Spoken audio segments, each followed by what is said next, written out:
Hi, எல்லோரும் எப்படி இருக்கீங்க? இன்றைக்கி வந்து எங்கள் வீட்டில் புடலங்காய் பொரியல், கோஸ் சாம்பார். இன்றைக்கி குள்ளாய்க்கு உடம்பு சரியில்லை, அதனால் நான் தான் ஹெல்ப் பண்ணணுன்ட்டு காலையில் கொஞ்சம் கட் பண்ணிகிட்ருக்கேன்.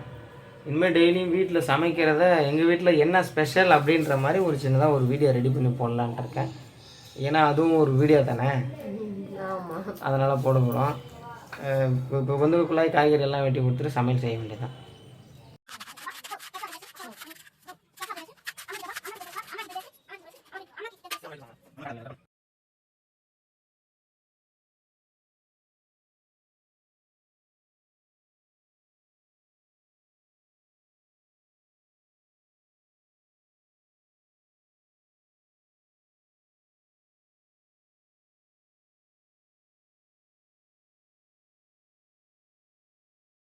புடலங்காவை நல்லா கழுவணும். ஏன்னா அப்போ அந்த பால் வடை மாதிரி அடிக்கல சில டைமில் பொருளை நல்லா சேர்த்துட்டு இதை நல்லா கழுவிட்டு மஞ்சள் பொடி லைட்டாக சேர்த்து நம்ம வேக வச்சு சாப்பிட்டோம்னா அந்த பால் வடை ஓரளவு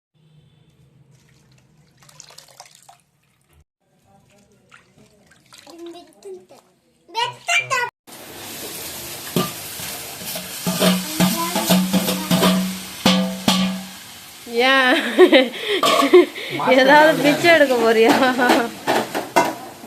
என்னங்க என்னமோ சிக்கன் ரைஸுக்குன்ற மாதிரிக்கின்ற சாம்பார், முட்டைக்கோசு சாம்பார் தான் அது, ரைஸ் இல்லை. மாஸ்டர்னு நினைப்பு மனசில். வெங்காயம் வணக்கிட்டு கோசு போட்டு வணங்கியாச்சு. என்னன்னு கேட்டிங்கன்னா பருப்பு கூட நம்ம தக்காளியை போட்டு நல்லா வேக வச்சுக்கோம். இப்போ தண்ணியை இதில் அந்த கோசு நல்லா வாங்கினேன், தண்ணியில் வடிக்கிட்டு வச்சுட்டு ஸ்லோவில் வச்சுட்டு இந்த பருப்பு எடுத்து நல்லா கடையிடும். தெரியாதான்னு கேட்குறீங்க? அவரு ஸ்டைலில் இது நான் கூட சொல்லி தரல, அவருக்கு தெரிஞ்ச மாதிரி செய்யின்னு சொல்லியிருக்கேன். அவருக்கு தெரிஞ்ச மாதிரி ஒரு வீடியோ இது. ஃபாஸ்ட்டாக வச்சுக்கோ அடுப்ப.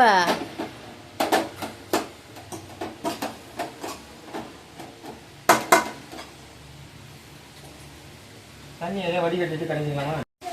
அவ்வளோதாங்க, கோசு நல்லா வணங்கிடுச்சு. இப்போ இந்த பருப்பு தண்ணி வந்து வடிகட்டும்.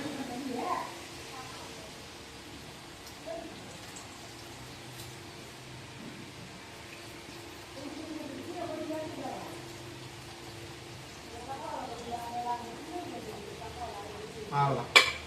குலசாப்பில் போய் காட்டிட்டு வா. நான் என்ன குழம்பு வச்சுன்னு உங்களுக்கு தெரியாமல் போய்டும்ல, அதனால. இப்போ பருப்பு கடைய போகிறாங்க. குக்கரில் தான் வேக வைப்போம். குக்கர் வீணாக போயிடுச்சுங்க, அதனால இப்போ நான் குண்டான்லேயே வேக வச்சுக்கிறோம்.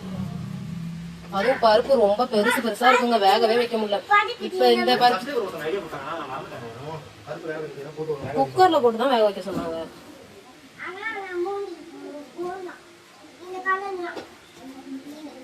மஞ்சத்தூள் எண்ணெய் ஊற்ற சொல்லியிருப்பாங்களோ? அந்த கோஸ் சாம்பார்னா ரொம்ப ரொம்ப பிடிக்கும். ஏன்னு கேட்டிங்கன்னா அது வந்து நிறைய ஹெல்த்து. இந்த சைனஸ் இந்த நுழைவு பிரச்சனை ரொம்ப இருக்குது. அதனால நான் சாம்பார் பிடிக்க மாட்டோம். வாரத்தில் 7 நாள் சாம்பார் நான் சாப்பிடுவேன். எங்கள் வீட்டில் அதே தாங்க. புளிக்குழம்பு பிடிக்கிறது இல்லைங்களா? எப்பவுமே பருப்பு கிடையிறப்பெல்லாம் பருப்பு கொடுன்னு சொல்லி வந்து உட்காந்துப்பா.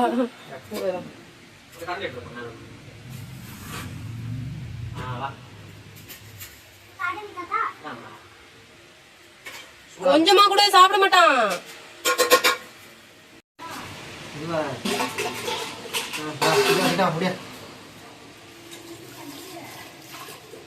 அவ்வளோதாங்க, பருப்பு கடைஞ்சி முடிச்சாச்சு.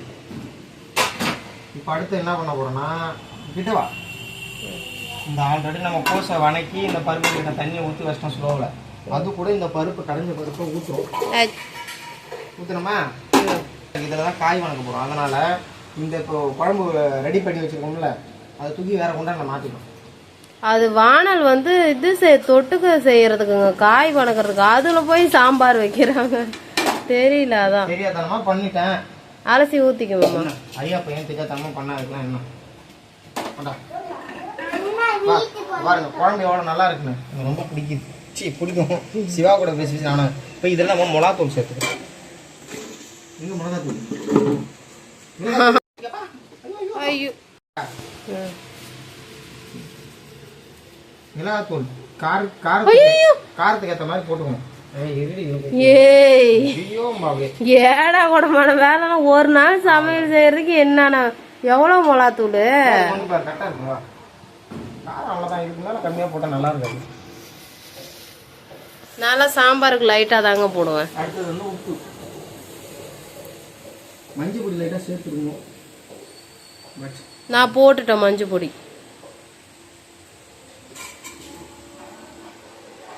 புளி ஊற வச்சுருக்கேன் கொஞ்சோண்டு. இந்தா எப்படி போகுது அவ்வளோதான். அடுத்த கட்டமாக என்னென்னா ஒரு விஷயத்தை சொல்லியே ஆகணும். இந்த கோஸை போட்டு மிளகாத்தூள் போட்டு இந்த உப்பு காரெல்லாம் பார்த்து அப்படி எடுத்து டேஸ்ட் பண்ணுறேன். அப்படி தான் இருக்குது குழம்பு. இந்த கோஸ் போட்டாலே அந்த ஒரு தனி ஸ்மெல்லு டேஸ்ட் ஏறிடுது. நீங்களே ட்ரை பண்ணி பாருங்க. என்னதுங்க? சிவா இன்னொன்று சொல்லு. என்ன பலார்னு அரைவேன் அது சொல்லு. என்னது?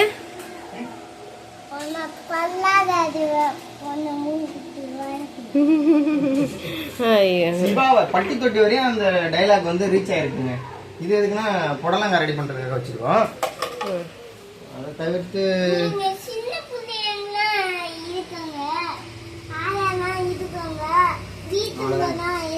இதுதான் என்னால் முடிஞ்ச ஹெல்ப். ஃபுல்லாகி உடம்பு சொன்னேன். நீங்களும் உங்கள் மனைவிக்கு இந்த மாதிரி உடல்நிலை சரியில்லைன்னா ஹெல்ப் பண்ணுங்க. கூட சுற்றி இருக்கிறவங்க ஏதாவது கிண்டல் பண்ணணும்னு பயப்படாதீங்க. ஏன்னா வந்து மனைவி அமைவதெல்லாம் இறைவன் கொடுத்த வரம். இல்லை டைலாக் இல்லை, அது உண்மை. அது மாதிரி நம்ம தான் பார்த்துக்கணும். வருஷம் ஃபுல்லாக நம்ம சோறு போகிறாங்க, ஒரு நாள் நம்ம அவங்களுக்கு சோறு போடுறோம். என்ன வசனம்லாம் பேச ஆரம்பிச்சிட்டாங்க யூடியூப்பில் வந்தாங்க. தப்பாக நினச்சிக்காதீங்க. காமெடி பண்ணாத போ. காமெடி பண்ணாதாண்டி பார்ப்பாங்க. இஞ்சிங்க,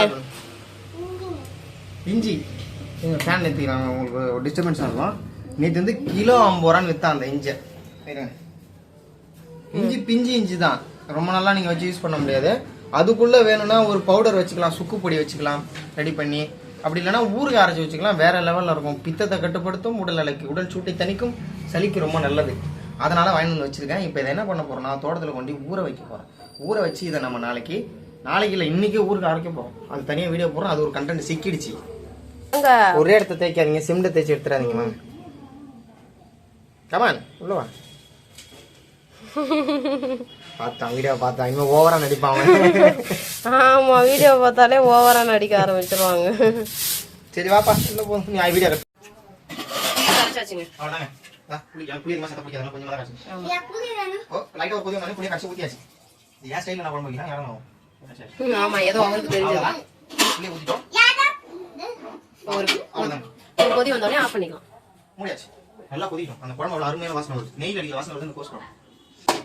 அடுத்தபடியாக என்ன பண்ண போறோம் கேட்டீங்கன்னா புடலங்காவை வணக்க போகிறோம். சட்டி நல்லா சூடாக தக்காளி கூட எடுத்துடா. தக்காளி போட முடியல.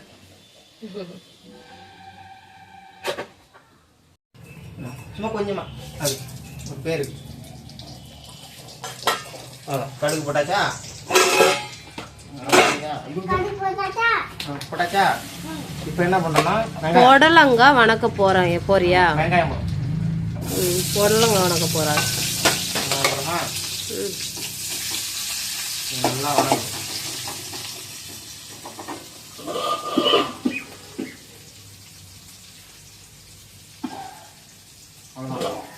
உடம்புங்களா கொதிக்கும். ஐயோ ஐயோ போடாதீங்க. வெங்காயம் வதக்கிட்டு இருக்கேன். அது கொஞ்சமாக வதங்கி வச்சு தக்காளியை போடுவோம்.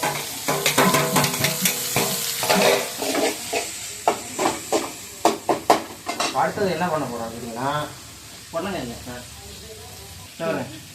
அடுத்தது லைட்டாக உப்பு போட்டுக்கிறோம். தக்காளி வதங்கணும். ஆனால் நான் என்ன பண்ண போறேன், தக்காளி வதங்கல இந்த புடலங்காவை போட போறேன். போட்டோமா? போட்டுட்டோம். இப்போ நம்ம என்ன பண்ணோம், இதை வணக்கணும் சேர்த்து. இந்த வெங்காயம் தக்காளி புடலங்காய் மூணையும் வணக்கும் போது அது ஒரே டைம்ல தக்காளி வெங்காயம் எல்லாம் வணங்கிடும். இந்த புடலங்காயும் வணங்கிடும். என்ன அறிவு பாருங்க. கரெக்டாக இருக்கும். இப்போ இது போயிட்டு இதை இறக்கிட்டு பெரிய இடத்துல போட்டுருவோம். ஓகே, இதை ஸ்லோ பண்ணிட்டு கருத்து. இப்போ என்ன பண்ணுறேன்னா குழம்பு வேலை முடிஞ்சு, அதனால அவரை இறக்கி கீழே வச்சிடறோம். அடுத்தது புடலங்காயம் மாற்றி மேலே போடுவோம். இது ஆஃப். அதை ஃபாஸ்ட்டாக வைக்கணும். லைட்டாக மஞ்சள் பொடி போட்டுக்கேன். ஏன்னு கேட்டிங்கன்னா அந்த பச்சை வாடை அடிக்காது. ரெண்டாவது அந்த பால் வாசனை மாதிரி வராது. அப்புறம் இது ஒரு ஆன்டி பாக்டீரியல். யூஸ் பண்ணிக்கோங்க. நல்லா வேக வேகம்.